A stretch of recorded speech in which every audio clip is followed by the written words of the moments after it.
Baik, Assalamualaikum warahmatullahi wabarakatuh. Pada kesempatan ini, saya akan menjelaskan atau mempresentasikan apa yang dimaksud dengan korosi, kemudian jenis-jenis korosi hingga para penanggulangan korosi. Baik, nama saya Antonius Bangkit Rismawan, NIM saya 210018083, Program Studi Teknik Mesin S1, Institut Teknologi Nasional Yogyakarta atau ITNY. Tujuan pembuatan video ini adalah untuk memenuhi nilai tugas para mata kuliah teknik perawatan 1 yang diampu oleh Bapak Insinyur Jayatun.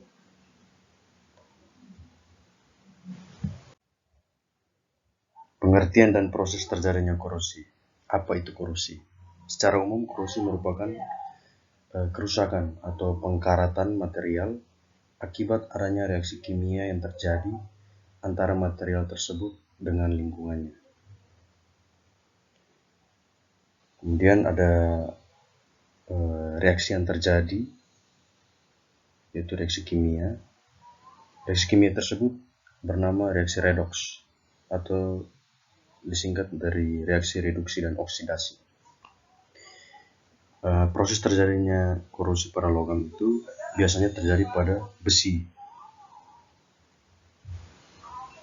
Biasanya korosi itu terjadi pada besi yang telah terjadi kerusakan sehingga munculnya beda potensial seperti gambar tersebut. Ini ada di permukaan besi itu ada semacam kerusakan-kerusakan atau patahan-patahan kecil yang menyebabkan terjadinya perbedaan potensial antara daerah katoda dan daerah anoda.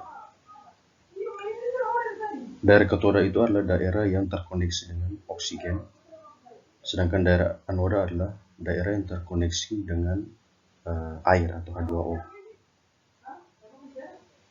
Pada anoda sendiri atau daerah yang terkoneksi dengan H2O, itu terjadi reaksi oksidasi besi yang dapat menghasilkan ion besi 2+ dan elektron. Selanjutnya ion besi ini akan larut ke dalam air anoda di daerah anoda dan elektronnya akan berpindah atau bermigrasi ke katoda atau daerah positif ini. Di daerah katoda terjadi proses reduksi oksigen karena sudah difasilitasi oleh elektron yang tadi bermigrasi dari anoda dan juga hidrogen dari hasil pengendapan air yang terjadi di anoda, yaitu ion hidronium, yang akhirnya reaksi antara elektron dan hidronium ini menghasilkan molekul air baru. Sementara itu berpindah ke ion yang telah larut, ion besi tadi yang telah larut ke dalam air H2O akan lagi dioksidasi lebih lanjut oleh oksigen sehingga menghasilkan senyawa yang disebut senyawa peroksida atau Fe2O3. Selanjutnya senyawa tersebut akan terhidrasi lagi oleh air sehingga menghasilkan karat, senyawa baru yang terhidrasi yang disebut dengan karat atau Fe2O3.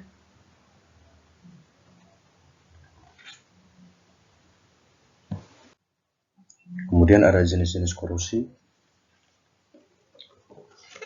Itu yang pertama korosi sumuran atau yang biasa dikenal sebagai pitting corrosion.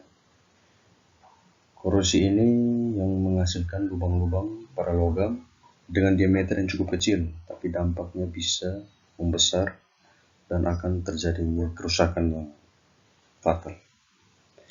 Korosi ini terjadi akibat perbedaan potensial antara material penyusun seperti yang dijelaskan di proses terjadinya korosi tadi.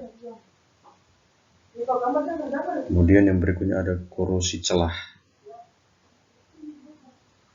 Korosi ini terjadi pada celah atau daerah yang dilindungi dan permukaan logamnya itu berhubungan dengan lingkungan yang korosif. Contohnya seperti sambungan-sambungan mur, atau juga sambungan gasket seperti gambar ini. Dan juga pada celah-celah itu ada larutan-larutan yang mempengaruhi terjadinya korosi. Kemudian yang berikutnya ada korosi merata. Seperti pada gambar ini terjadi pengkorosian di permukaan logam itu secara merata.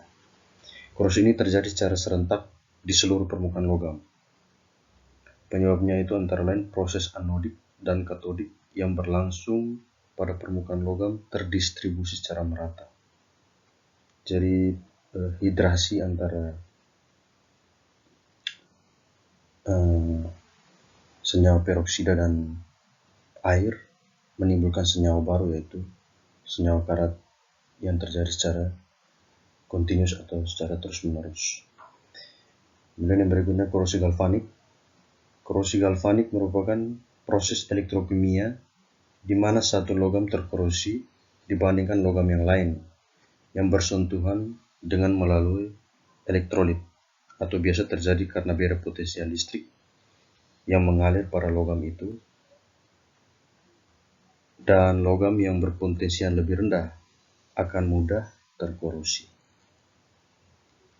Kemudian ada korosi erosi, yaitu pengikisan permukaan logam secara bertahap akibat kombinasi korosi dan abrasi dari aliran yang mengalir, sehingga semakin tinggi kecepatan aliran air, maka semakin besar pula laju korosi erosi tersebut.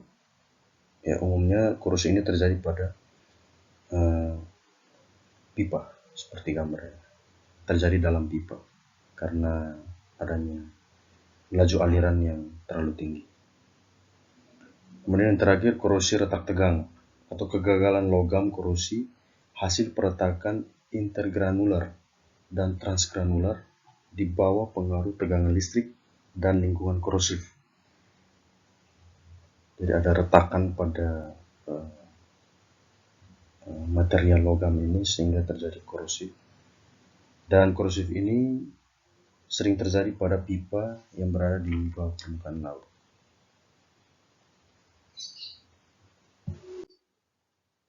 Kemudian yang terakhir adalah penanggulangan korosi.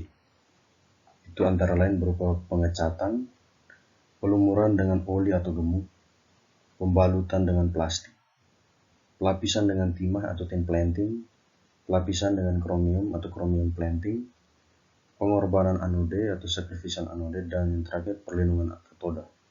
Itu yang biasa dilakukan oleh kapal laut pada umumnya. Sekian presentasi dari saya. Terima kasih.